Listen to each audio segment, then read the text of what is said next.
We're not gathered here today to observe a social convention devised humans for mutual comfort and happiness. We're not assembled here just to participate in a mere tradition which has come down to us for centuries and we deem that it's worth preserving. We're gathered today to acknowledge and celebrate and solemnize the divine institution of marriage, which is ordained by the Creator, the Savior of the world, sealed and governed by His authority, and is to be entered into with humble obedience to the Lord and with joy for all of His gifts to creation.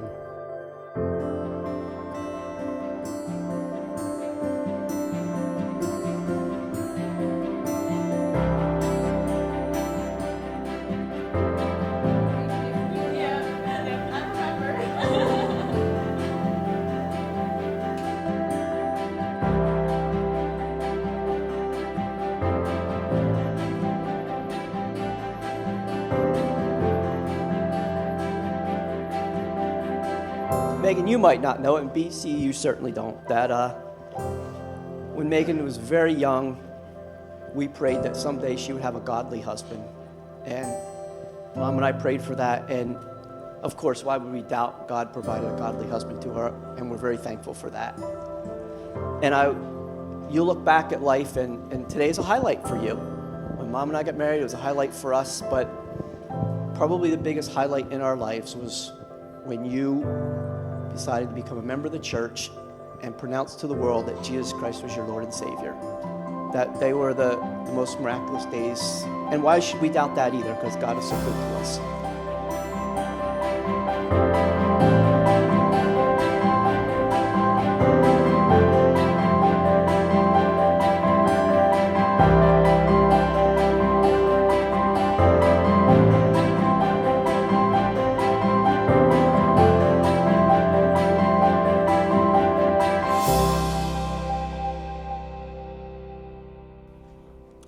I, Young Chol Cho, I, Byung Chol Cho, take you, Megan Elizabeth Laubach, take you, Megan Elizabeth Laubach, to be my wedded wife. to be my wedded wife.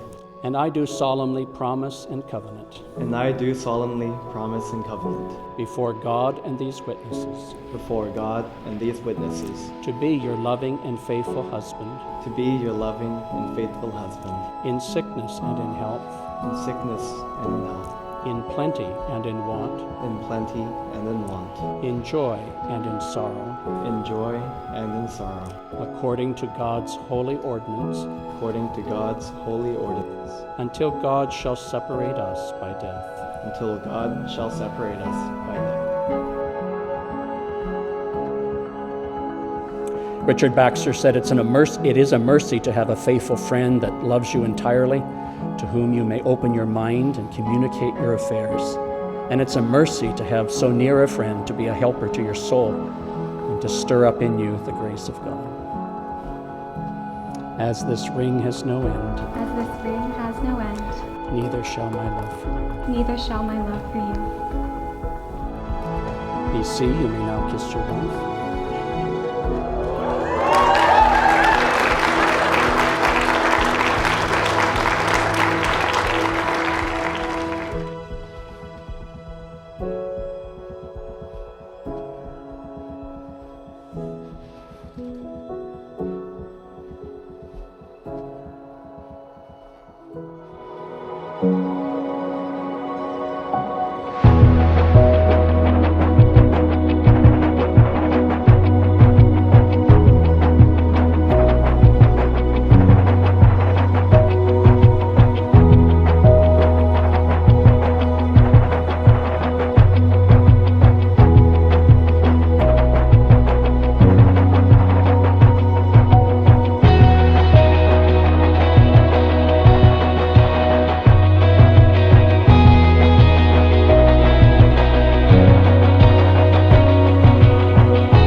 seminar on friendship, and one of the books we read was the Treatise on Spiritual Friendship by the Bishop Aelred of Rhode. This is one of the things that Aelred says. He says, "Though challenged, though injured, though tossed into the flames, though nailed to a cross, a friend loves always."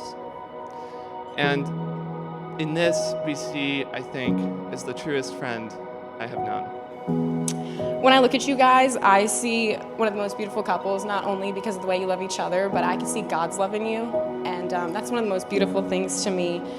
Your whole relationship is centered on Christ, and I hope that when I find somebody one day, that is the center of my relationship too. So I'm so blessed to have you as my beautiful older sister. I've never met someone so full of love and wisdom and tenacity, and someone that's so stubborn.